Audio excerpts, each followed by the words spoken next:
Today I'm speaking with Marci Warhaft. She's a recognized body image expert and resiliency coach. She was named one of Canada's top 100 health influencers and founded the Fit versus Fiction body image workshops. Marci is the author of The Good Stripper, a soccer mom's memoir of lies, loss, and lap dances.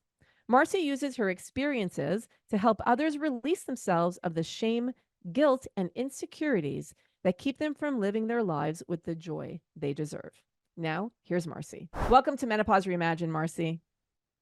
I'm so happy to be here with you, Andrea. So, today we are going to talk about something that is raw, that is real, and that is something that many of us are experiencing, but maybe we don't speak about out loud. A lot of us are speaking to ourselves about it in our minds.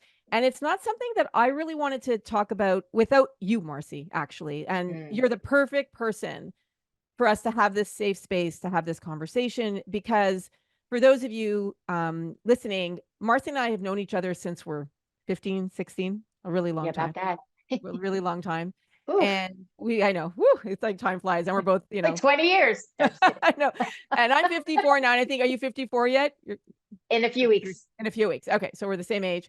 And Marci is as I mentioned in the intro, she's a body image expert. And anytime that I talk about anything to do with weight gain, weight loss, I always go to Marci to check the wording, because I want to be very conscious about diet culture. And also, I had my own eating disorder for so many years of my life.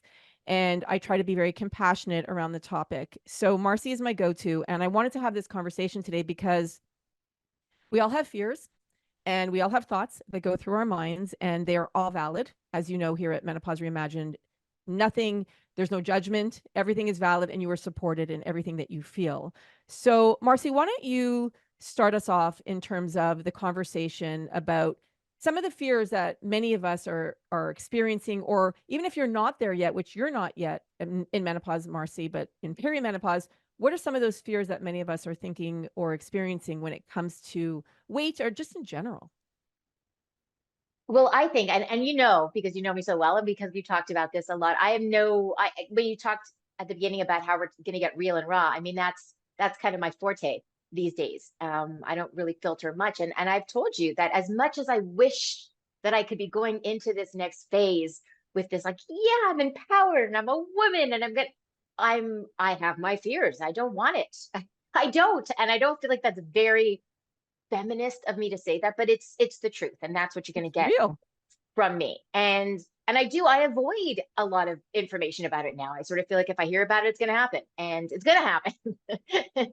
But I think for me, the fears around it are it's the fact that it's so unpredictable from what I'm hearing. And I feel that as women, we've had to deal with challenges towards our bodies since we started menstruating. I mean, we have constantly, whether through menstruation to childbirth, if we've had babies, to so many things that are constantly happening with our bodies, it's almost like, when do we get to own them? When do I get control over it? And especially, as you know, with your eating disorder, I battled an eating disorder for most of my life. And I felt I had no control over my body, even though part of an eating disorder is when you think you have complete control, or you try to, but you don't.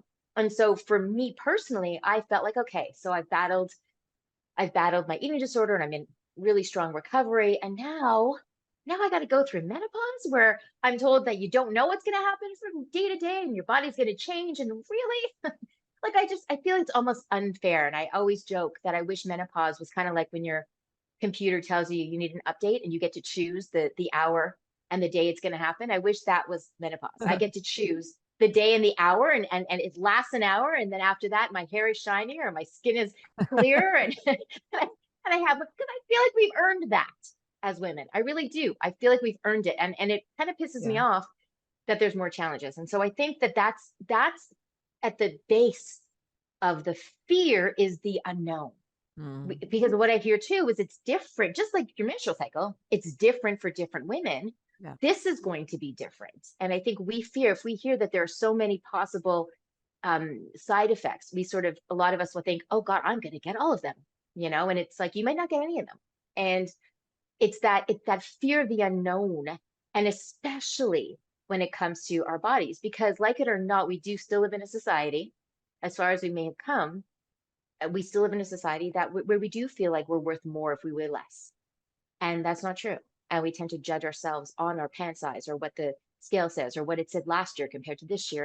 And it's such ridiculous stress we put on ourselves. But here is just an extra thing to worry about. And I think that's why a lot of us are worrying. It's the unknown, and also old demons that maybe we have dealt with in the past are going to come back in a different way. It's so interesting as you're speaking. I'm thinking, as Gen X women, growing up as Gen X women, and I do want to side note, I want you to tell your story. So don't let me forget you telling your story of how you even got here. So as Gen X women, we had to deal with so much growing up. And I think our generation, I look at the millennial, the generation coming up after us and the Gen Zs, I look at my own kids. It's so different when it comes to body image and it comes to, their being in their power versus Gen Xers. Many of us, and I don't think there's different degrees of disordered eating. And that's why I want you to tell your story. But I don't think it's uncommon for many of us having had issues with our weight or thinking about, oh, I'm gaining weight or I'm fat or whatever it is. And as we go now into perimenopause and menopause, these thoughts come with us, right? Yes. Go ahead. No, I was going to say absolutely, because I believe that the difference in a way that the younger generations have it a bit harder or from a different perspective is that they have social media to deal with that we didn't. So they have, they'll post a picture and then they'll have a bunch of strangers who comment on it, or they'll see other people's pictures and compare themselves. And we didn't have that. However, I will say the flip side to that is that there are also body positivity groups and positive body image groups and all this stuff where you can find it, you see it, and then if you want to look for it, it's there. So they have that a bit of a balance, whereas we didn't have that. I Yeah. had my sister's Cosmopolitan magazine. I had, my whatever a diet that the women in my family were on, or my friends' mothers were on, or there was the diet ads. We don't have that now, but we had all those weight loss products then. There were the ads in magazines.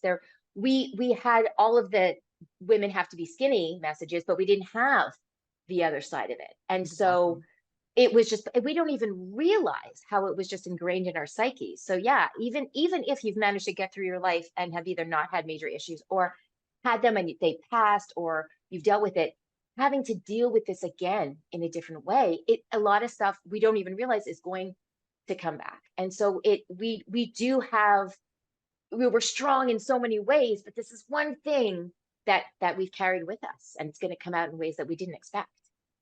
And I, to be raw and honest, I struggle with it too, in terms of it's the old programs.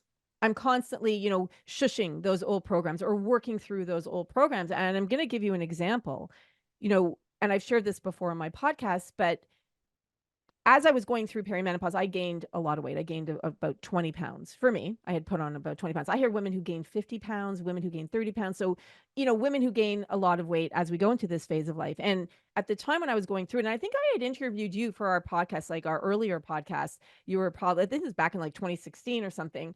And I had put on, and I was gaining and I was losing weight. And I remember asking other women my age of like, are you experiencing this too? I'm not changing anything I'm eating. I'm exercising the same. Like, it's just what's happening to my body. And I didn't really know much about perimenopause, menopause, any of this back then. Like, I mean, I knew I was starting to learn, right? And I remember I remember being really hard on myself and thinking, well, why isn't my clothes fitting? Why am I gaining weight? It must be something that I'm doing. It must be my fault that I'm doing it, right? And then you hear from other women in our community who are being told by their healthcare providers or people around them saying, just eat less, exercise more, right? So again, putting that blame on us that it's our fault.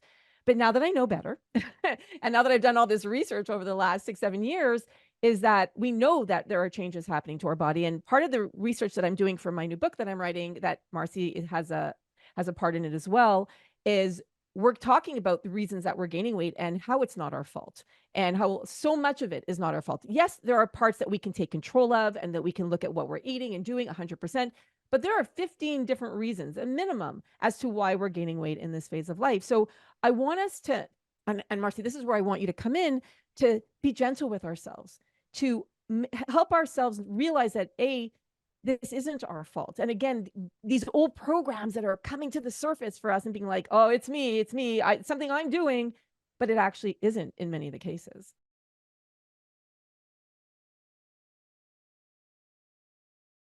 There's no blame because Right. we're not doing anything wrong. And it's nobody's fault because Exactly. it's almost like somebody's pregnant and you're saying, oh, okay, well, it's not your fault that you're getting, your body's doing what your body's supposed to do. So there's no blame and it's nobody's fault. This is, it's more Exactly. of a, instead of saying the blame isn't on us, it's the reasons aren't something that we can control. So the reason why we may be gaining weight during menopause, it's not a question of whose fault is it, it's what's the reasoning, right? So it's not so the reasons are because our bodies are going through changes and this is what they do, and you know way more about that than I do, sort of the technical parts of it. Mhm. But there's a reason. The same way, again, our bodies change when we menstruate, or our body, like our women's bodies can change day to day, week to week. They just change depending on where we are during the month. It's insane how much our bodies change. Exactly. But there's no blame. Gaining weight, it's not a crime. It's not a crime. We're not doing anything wrong by gaining weight. My God, look at what our bodies do every single day. Look at what we do as human beings every single day. If the worst thing is that we put on some weight, we're doing okay, right? I mean, you can still be healthy. I think what happens is we have to, and I speak for myself too. I mean, listen, I self-talk, I talk to myself more than I talk to any other person on this planet. And there's a lot of self-talk that gets me through my recovery. But I mean, I think we have to understand that we're okay, and we're not less than because we're bigger. We're not, are you less interesting, intelligent, funny? Are you a less of a friend, of a partner, of a mom because you weigh more? No, it doesn't affect any of that, right? And you can be healthy at a different weight. I think it comes to adjusting. We have to readjust because this is a different part of our life. And so we have to just maybe make little adjustments. And a lot of that won't be physical, even aside from maybe changing your clothes or some, it's more mental. We just have to readjust to, okay, so this is where I am now. How can I be the best version of me instead of fighting against it and going, I'm gonna do everything. I know my diet really isn't affecting it. I know my exercise really isn't affecting it, but I'm gonna beat the crap out of myself to try to get myself back into the size that I was. And then you're stressing and you're not enjoying things. Instead, look at it as, okay, this is where I am now. I don't want to get unhealthy. I don't want to be uncomfortable, but there's things that I can do to make myself as healthy and as happy as I can be in this new version of me. It's not a worse version. It's just a different version. And it's unrealistic to think that we're going to be the same in our 50s, in our 60s, and moving forward that we were in our 20s and 30s. It's unreal. And why would we want to be? I would not want to be the same person mentally or emotionally, psychologically as I was when I was 20. My God, I've grown so much. So how Oh, can I expect to be 100%. the same physically? You can't. So I think it's so important, like you said, to be kind to yourself, but really understand it's not that you're placating yourself and being like, it's okay. It really is. There's no blame. There's no crime. You're not doing anything wrong by supporting your body and doing what your body needs to do naturally. If it was just me, I'd kind of have to go, okay, so maybe I can make some changes. But it's not. This is something that happens with most women, which is why you got to go, oh, maybe this is what my body is supposed to be doing naturally, and give yourself a break.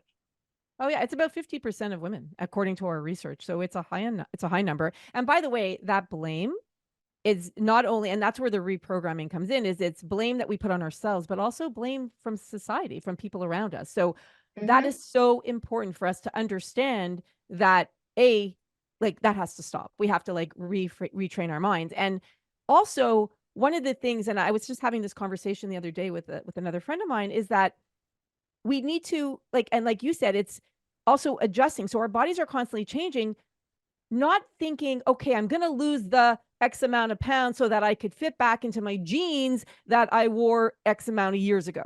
It's okay, here's where I'm at now. I'm going to buy myself a new pair of jeans so that I actually can wear my jeans now, as opposed to Mm-hmm. that stress and that anxiety of having to lose the weight. And part of that, and I'd love you to share some strategies for us as to how can we get our mind around that? How can we say, get to the point where like, okay, I'm going to buy that new size pair of jeans or clothes or whatever it is so that I can actually live my life now and be in the present as opposed to constantly chasing the old me or the old weight. And I think a lot of it comes from, we have this cycle, this treadmill in our brain that goes on with that. And so that's when I say with my self-talk, I mean, sometimes it really is just saying, no, I'm not, stop.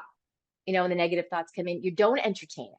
You just kind of go, stop, this is not helpful. And when it comes to, That's good. go ahead. No, I was gonna say, so that's a good strategy, is the self-talk, right? So you're saying to yourself, okay, stop. Stop that right Stop. now. Yeah. And I also know there's a difference between a feeling and a fact. So there are times when I'll just say to myself, is this realistic? Even things like I can wear a pair of jeans today, and then 3 days from now they'd be tighter. And I'll go, okay, Marci, realistically, could you have gained a significant amount of weight? No. So let it go. It's just your body fluctuating. Done. I won't sit there and let myself spin with it for a long time, but it's that kind of, listen, there's Marci and how Marci feels about things, and then there's the reality, and you need to know the difference. So Yeah. we need to feel how we're feeling it, but also to know that the feelings are necessarily a fact, and to stop that. And then when it comes to, also, it's reframing our thoughts when it comes to even buying new clothes. It's not, you're not punishing yourself by going out and buying a pair of jeans that are a couple size bigger. You're doing yourself a favor. You're celebrating this new you. Go out and buy yourself. And the thing is, like, who says, in our heads, I know I do this with myself too. Who says that the smallest version of me is the most attractive version? Who says that the smallest version of me is the most interesting one? It's not. I mean, I know that there are times when I'll feel great. I'll look at pictures when I think, oh, you know what? I look kind of frail. I don't want that. And I need to remind myself of that when I am feeling bigger, when I am bigger, that like I I I have it in my head. I'm way kinder with other women than I am with myself. I still have it in my head that, oh, well, you were wearing smaller sizes. That was big. And then I have to stop myself and go, no, it's not. So when you go to buy, be excited about buying new clothes for a new body and own it. And you'll see, because it is way more comfortable to be wearing a pair of pants or a dress or a sweater that fits, and you feel good in that, than trying to squeeze yourself into something that doesn't fit. My God, it's physically uncomfortable. It's emotionally uncomfortable. But go into it as, you know what, I'm gonna see what this new body can do. I'm gonna dress this new body. We really need to look at it as an opportunity to get to know this other version, instead of trying to hold on to that one, because that one's gone, or it's just different. Even if it's not a huge change, life throws so many things at us, that we can't control. And this is a way of kind of going, all right, let's see what this will bring in a positive way. Because it's the fear that gets us. It's not the reality. It's the fear.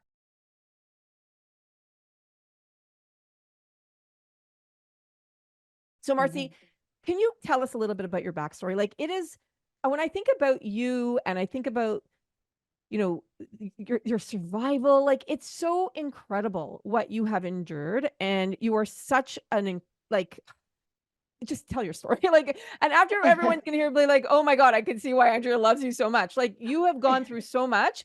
You are a Mm, true survivor, and I would love you mm. to share your story. Well, there's so much of it. I don't know what parts you want me to share. There's Well, they been should such buy your a book. Amazon is the Okay. easiest way, or if it's they're interested in an audiobook, it's on Audible. Okay, But we're gonna put Amazon's a pretty link much the easiest. below. I was very Perfect. blessed to be part of your book when you were writing it, and it's incredible. I mean, You Marci's were story. actually one person who, every time I do a podcast and people say, why did you write it? And I always say I had a couple of friends, and you were one of them, one of two, who for years was saying I should write a book. And Oh yeah. I thought I couldn't. And I think one of the reasons why I thought I couldn't was because you saw my survival. I didn't see that. You saw my survival as being, you'd say, oh, you're going to inspire so many people, but I was still locked in the shame of what I did to survive. So as Mm. I always say, instead of being proud of the fact that I survived, I was still shameful about the things that I did to survive, and that it wasn't pretty, and got a little messy and dirty at times. And I had to get to the point where I let go of the shame, and I could see my survival more, and I could own that. That's when I became ready to write it. But yeah, you were definitely. I heard your voice for years. You're like, write it. So I appreciate that. But I'll say this. So to sort of put everything in a nutshell without revealing too much, I will say that I started off as this really, really confident, very loved, very protected kid who felt like I could take over the world. I was very outgoing. I sang, I danced. I was like a performer since I was really little. I came from a small family, but my mom and my brother especially were incredibly um, supportive of me, and really my mother told me at a very young age that I had a voice and every right to use it, and that just to be whoever I want to be. And I thought, what a great, I mean, on paper, this little girl is gonna gonna move mountains. And then life was like, wait, not so fast, and started systematically removing all the things in my life at a young age that made me feel safe and loved and protected. And losing my brother when I was 17 was a major one. And I always go back to that because I think that was when my eating disorder started. And with everything that happened in my life after that, and there was a whole bunch of craziness that happened after that, the eating disorder at 17 really set me on this really dangerous path, because when he died, there were two things. One, I felt like, oh my God, how did my amazingly good looking, strong brother die at 21 years old? I felt very scared, and I felt the world felt like I terrifying. And what's the one thing I could control was my body. And so I felt like if I started, if the logic, if I start controlling how I look and how much I weigh and what I eat and how much I exercise, maybe I'll be safe, which we know isn't reality. The other part of it was that I felt that he was a much better person than I was. And I felt that I didn't deserve to be here if he wasn't. And I felt like I needed to spend the rest of my life proving my worth. And I suddenly, this little girl who thought she could be anything, didn't think she deserved to be anything. And I didn't think I was smart enough, funny enough, pretty enough, anything enough. And so again, it was like, well, maybe if I'm skinny enough. But that carried me through the next few decades. And so when you go through life feeling like you don't look good enough, you're not good enough, it sets you up for to not be able to handle some people or situations that you're put in. You're not prepared, and I wasn't prepared. And so my eating disorder, I mean, I always say I could be a poster child, because it was from starving myself to compulsive overeating to overtraining to, I mean, I my poor body's been through hell and back, and that was what I did to it. And then life was like, when I know you're not good yet, I know you're not in stable grounds, but we're going to throw some major life challenges at you, which is, my going through near death experiences, and losing more people in my life, and dealing with, my God, just betrayal after betrayal after betrayal, and Oh, then incredible. physical trauma. So I had emotional traumas, I had physical traumas, I had major losses. And it got to the point where it nearly killed me. And I made some really insane choices that I wouldn't do again. And it did take me to places I never would have expected and wasn't prepared for. And that's where some shame comes in. But uh, I one thing that started to help me get better was when I did go into recovery for my eating disorder. And it's amazing how when you're eating healthy and you're sleeping properly, how your brain kind of goes, oh, wait a minute. You kind of get to this place of like, oh, so like being healthy actually feels pretty good and helps you make better choices. I will say that life didn't get easier when I went into recovery. So I did relapse a few times, because that's my thing. I didn't go to drugs. I didn't go to alcohol. I mean, food and my body was my thing. And when life gets scary, I know it now, even when the world is scary, I tend to focus more on my body, and I catch myself and go, oh, this is what you do. This is what you do. When it's too scary out there, you focus on you. And the old demons come back. And I have to be strong enough to say, not this time. But um, so I was challenged in every way, physically and emotionally. I felt very alone in all of that, and was at risk. And then somehow, I think having that base at the very beginning of my life with this incredible mother and this brother who were there for me, it put something in me that didn't let me give up. And I had two children at this point who I couldn't give up for. I've said in my book, I gave them life, but they saved mine, because they gave me a purpose, and I couldn't just give up. I always say all the time, people go, oh, you're so great, you never gave up. No, I gave up. I just I never stayed down. I fell down many, many, many times. And sometimes I picked myself up quickly, and sometimes I was crawling and like just gripping, on my hands and knees, but I always did. And I think that's kind of my message too, is even when things look as dark as they can possibly be, and you don't see the light that's like at the end of the tunnel, it's there even if you can't see it. So you got to just keep going. It's like that expression, if you're going through hell, keep going. Mm. And so that's kind of that's kind of when I wrote the book, I thought it was about survival, and what I found was a lot of it's about truth also, because once I had carried decades worth of secrets and let them keep me trapped, and then when I decided to take them out of the drawer and unwrap them and send them free, it was terrifying, but it was very liberating. And I think that's why I'm so open to talk about things, because I think the more we talk about it, and things like this, right? The fears that we have, I think sometimes we feel so isolated, like we're the only ones feeling this. And I think it's so important when we share our vulnerabilities and we share our truths. And when we think it's something to be ashamed of, there's so many other people who are going, oh my God, me too. When you're talking about that, Marci, it resonates so much with me, and I know it'll resonate so much with our listeners, because for so many of us, we are going through such a hard time. I mean, I remember when I was in perimenopause, I was going through such a hard time. And I always say, and ladies, I don't ever want you to compare yourself to Marci or to her stories. When we look at all of our experiences, what you're going through might be really, really, really difficult for you. And there's no comparisons to others, like the big T, the small T traumas. Like when we talk about that, we all have our own experiences. And for each of us, they are tough. They are, for many of us, we're having hot flashes or all the, any of the 100+ symptoms that we can experience in this phase of life. And they are debilitating. And for many of us, we can't get out of bed. We're so exhausted. We can't focus. Like, so we're changing. Our bodies may not be the same as they were.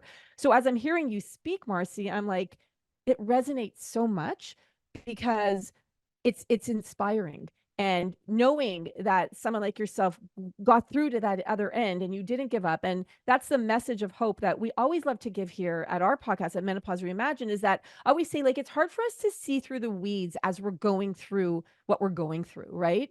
But once we get to that other side, and now I'm kind of talking perimenopause, menopause, but once we get to that other side, and it can be for anything in life, not only, the phases of where we are in our life, but when we get to that other side and we've persevered, as hard as that may be for so many of us, it can get better. And when I look at you and I'm like, this story of survival and how far you've come, it's inspiring. So, thank you. I appreciate that. Thank you. I think though, as I said before, and you just said something that made me think, I think we tend to be, we know, hardest on ourselves. So we have to remember also, when we're looking at ourselves, we're Yes. looking at ourselves through skewed eyes. It's almost like there's this filter on, but instead of the social media filters to make us look better, I think we always put the shade on us, that I don't know if we're comparing ourselves to the best we've ever seen ourselves or what it is, but we tend to see ourselves more harshly than others do. And I think sometimes it's important to really understand that, when oftentimes I think our friends will say, oh, you look great, and we'll be like, no, I look tired, or no, and it's kind of like, and you assume that they're just being nice, but no, you're just being mean to yourself, because maybe what Yes. they're seeing is what they're seeing. In the same way, again, we wouldn't, I can see friends of mine and I see such beauty in them. Truly, I'm not just being, and they won't see it. It's like, how do you not see that? And just because it's like you said, we've been conditioned for so long to be so judgmental. And so I think it is important to know that when we are looking at ourselves, and I do this too, this is part of the self-talk too, is I'll look at myself and sometimes feel, oh, like I don't look great. And then I'll think, nobody's examining me the way that I'm examining me. Like, Exactly. people will just, they'll look at you and they'll just see you. Nobody's going, oh, wait a minute, her. I see that, and I didn't see that. Nobody's doing that. Nobody Yeah. knows if you gained it. Like, it's just, it just isn't. There are times in my life where I thought, wow, there was a huge, do you remember, like, last year when I was and people are like, what are you talking about? Like, you look the same. And I'm like, what? Are you crazy? Like, what can't be? But we are so hard on ourselves. And I think we So really do need to self-critical. say, and so critical. Do you notice that it's always physical? Because I've said before, somebody can say to you, oh, you're an idiot. And you go, no, I'm not. And it doesn't, you don't feel it at all. I mean, because what are they? No, I know but if they say something Mm. negative about, it's all of a sudden you give them all this power. Oh, maybe they're right. No, they're still wrong. Mm. They're still wrong. But we are so quick to fall for the negative with our looks, especially as women. I mean, it's the truth, and I think it is, as we get older, because it has been something that we have been programmed with Mm. forever. Forever. It's still happening now, but there is that balance. We don't. And I want to say one more thing, just because you said about comparing yourselves when it comes to certain things. I think that's another thing too. just don't compare your body to another woman's body at the same. I mean, we're not going to be Jennifer Lopez and like all of that. Like whenever I see this is 50 next to somebody who's a superstar or whatever, I'm like, that's their 50. We all have our own 50, Yeah. 60, 70. So don't compare yourself to somebody else too. Our bodies have been through our own stuff. Our lives are different. It's just, we have to be the best versions of ourselves, but the best version, again, isn't necessarily the smallest version. It's the healthiest, happiest version is the best version. Your body, when you can do the things you want to do, you have the energy to do the things you want to do. You can eat the things that you want to eat. You can rest. You can enjoy being with company. You're not thinking about diet and calories. Wherever your body is at that point, that's your best body for Yeah. that time. It has Yeah. nothing to do with the number or the size.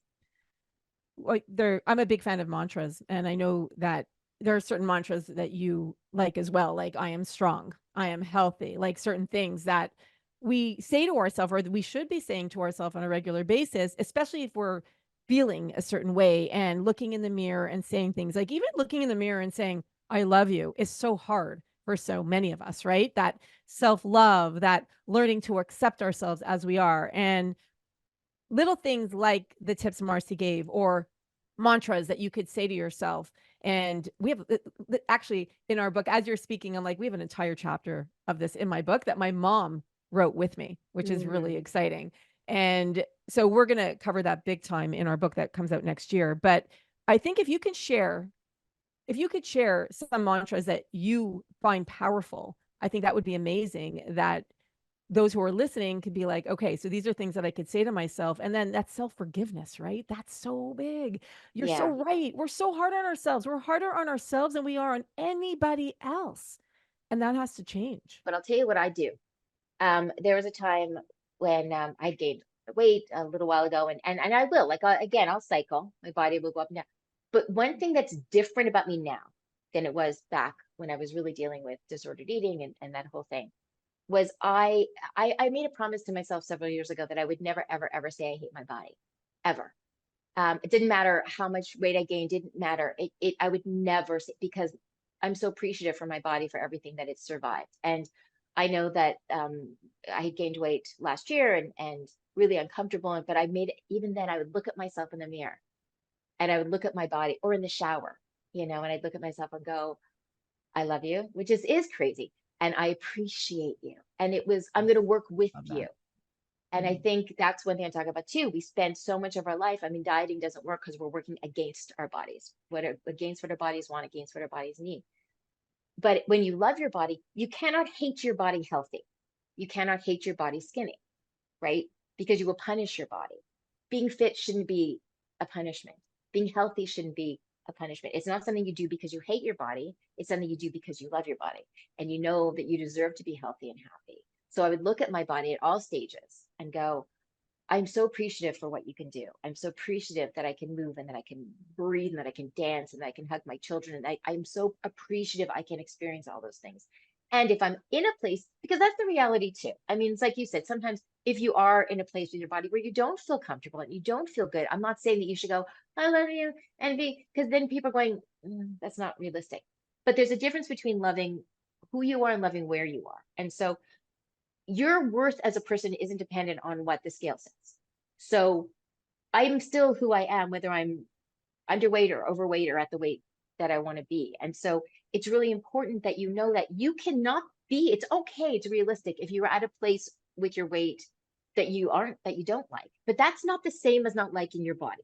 That's not liking the phase that you're in right now. And you can work on that. But it's still so important that you still go, I love you. I am so appreciative for how you work. And I am going to work with you to get you to the place where you feel good. You know what I mean? That the difference. And that's when you can do, and again, we're not talking weight loss. I never talk weight loss ever.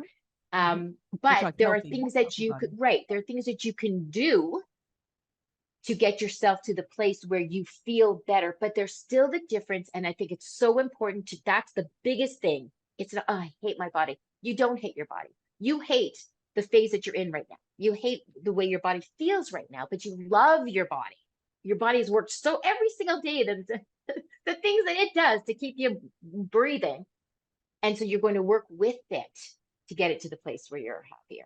That's the hugest one for me, is to never say you hate your body, And our to work body, with our it. subconscious hears everything we say. So that's why I love that's why for me, saying things out loud are so awesome, and saying mantras or whatever it is that works for you. I love it because we're going to believe eventually, even if you don't believe it right now, you're going to eventually believe it if you say it enough. Even like, so like, to me, that's such a powerful message. And I love that. And many of us need to hear that as we're going through that and going through this right now in this phase of life. So I Hmm. appreciate that. Before we end our conversation, Marci, I want you to tell me, and we go back now to when you were 19, I believe.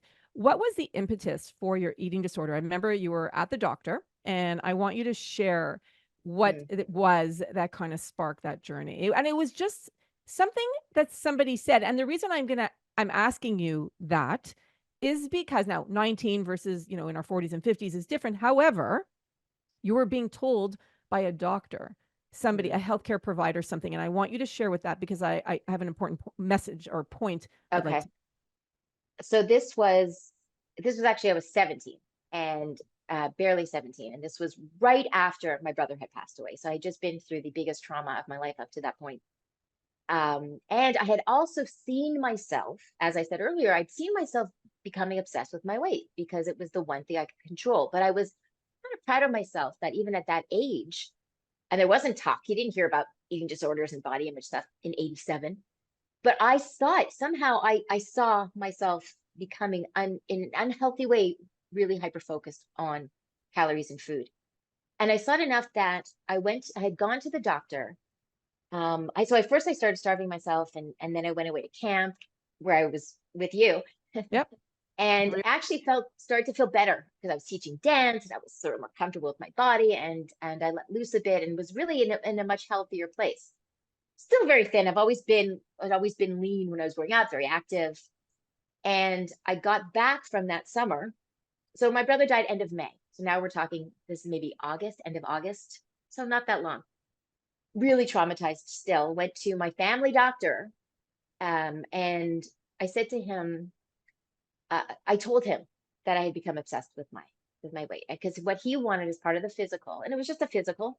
My brother had died. My mother wanted to check on my sister and I to make sure we were healthy. And I had gone, and he wanted me to step on the scale as part of the physical, which happens. And I told him, please don't tell me how much I weigh, because I said very clearly I'd become really obsessed with it. And I knew I was healthy. Again, my weight's always been great. I danced all summer. There wasn't an issue. And he said, no, you need to get weight. And I said, no, it really, just don't tell me what I weigh. And he thought I was ridiculous. And he told me to get on the scale. And he did tell me. And what he said was, he said, well, first, he kept pointing at my stomach and saying, look at that. What is that? And Oh then my he said that I wasn't overweight. He said, but society is very thin. And if I want to fit into society, I needed to lose 10 pounds. Now, again, I was not overweight, and I was fit, and I was strong, and I was very active. There was no one in my family with a weight issue. That came from nowhere. And I had told him that I was obsessed with it. And he told me that if he were me, he wouldn't be seen in a bathing suit until I lost the weight. And so this was shocking to me because this wasn't just somebody saying it. This was my doctor. So to me, I thought, well, I guess everyone's been lying, or I guess I'm wrong, because here's a medical professional telling me I need to lose weight. Meanwhile, this was a guy. This is just a guy's opinion. And again, I was not overweight. I was at a healthy weight. But my brain said, I really tried. I remember trying. I remember thinking, this won't mess you up. This won't mess you up. This won't mess you up. Although he did make me come in every week, write down everything I ate, and I would have to gosh. go in. And I remember him yelling at me if I ate something that he didn't approve of. So there are foods I was terrified of for Oh my decades. gosh. And then I will say that I did lose the 10, and then another 10, and then another 10. And I remember didn't need to lose any. And I remember getting on the scale. He said, let me weigh you. You look really skinny. And he said, okay, you can stop losing weight now. And I remember thinking, Hmm. just watch me. You told me I should lose weight, just watch me. And I remember also, just to say, that that day, and I mean, this was such a long time ago, and I remember it so clearly. But that day, I was leaving that appointment to go to the hospital because, like I said, my brother had passed away, and it was from a hereditary disease, and so I was being tested monthly, and I was going from there to this hospital where my brother had died to be really. And I remember my mother and I would always stop at the cafeteria and get breakfast. And I remember that day going from his office to there and changing how I was eating. And so even though I told myself it's not going to affect you, it affected me immediately. And that I don't blame him because it was the seeds were there, but he watered them, he gave them all the sunlight and water they needed to grow into just it until it took over. And that is dangerous coming from a medical and I want to say this because it's important to me. So a few years ago, okay, maybe around 2017, I'd gone through, sometimes you can rate your doctor, you can look up doctors and they will tell you what they're like. And I found his name. It was just a few years ago. And a young girl had written that she had gone to him and had finally felt the courage to tell him about her eating disorder. And his response was, "Ugh, you just need a boyfriend." Oh my God. So it has not, that has not changed. Oh my gosh. Like that story is just, it's heartbreaking. I mean, you listen to it, and the reason I wanted you to tell it was because I hear from so many women, so that you were in your teens, and I hear from women who are in their 40s and 50s who are gaining this weight, who are going to their healthcare practitioners and their doctors, and they're hearing eat less, exercise more, or I can't treat you until you lose weight, or the Mm. reason that this is happening is because you're overweight. It is still being told. These old, ways of thinking is still being told to these women who come from this Gen X era. And it's so maddening. It's also so dangerous because, somebody who goes in and they gain weight, for a doctor to think that there's whatever symptoms they're going through, because oftentimes women, it's very dangerous. Women will present themselves with symptoms and they'll say, oh, well, the symptoms are from the weight gain. Whereas what if the weight gain is from a problem? Like you could be missing out on something so crucial because you're just looking at the physique and going, well, you gain weight, that's the problem. Well, no, maybe that's the symptom of a bigger problem. But that's when women have to have a voice. That's when, I mean, I learned that from my mom. You need to speak out. I remember the first time this is back when there were files. Now everything's on the computer. They put the files behind the door when you're waiting for the doctor. And I remember the first time going and taking my file and looking, and the nurse came and she said, "What are you doing?" This is my file. She said, "You can't do that." I said, "It's my file." And you felt wrong. Like I was Right. looking Like, at my own file. You feel like you're peeking, but it's like, if there's yeah. anything in there that I'm not supposed to see, that's a problem. There should be nothing that your doctor knows about you that you don't know. But it's so important. I think as women, we advocate for our children, we advocate for everyone else in our life. We don't want to be, I'm still like that. I have to catch myself. I don't want to, I'm sorry. I don't want to be Hmm. a pain. I don't want to bug Yeah. you. I know I did. No, Mm. speak out. This doesn't feel right. It's not me. This isn't like me. I need some answers. And if you can't give them to me, then you send me to somebody who can, period. Yeah, and I've had women on this podcast who have given great advice in terms of they're sitting in front of their doctor and they ask for a test and their doctor says no. And they said, write it down. Write down that I asked you for this test and you actually said no.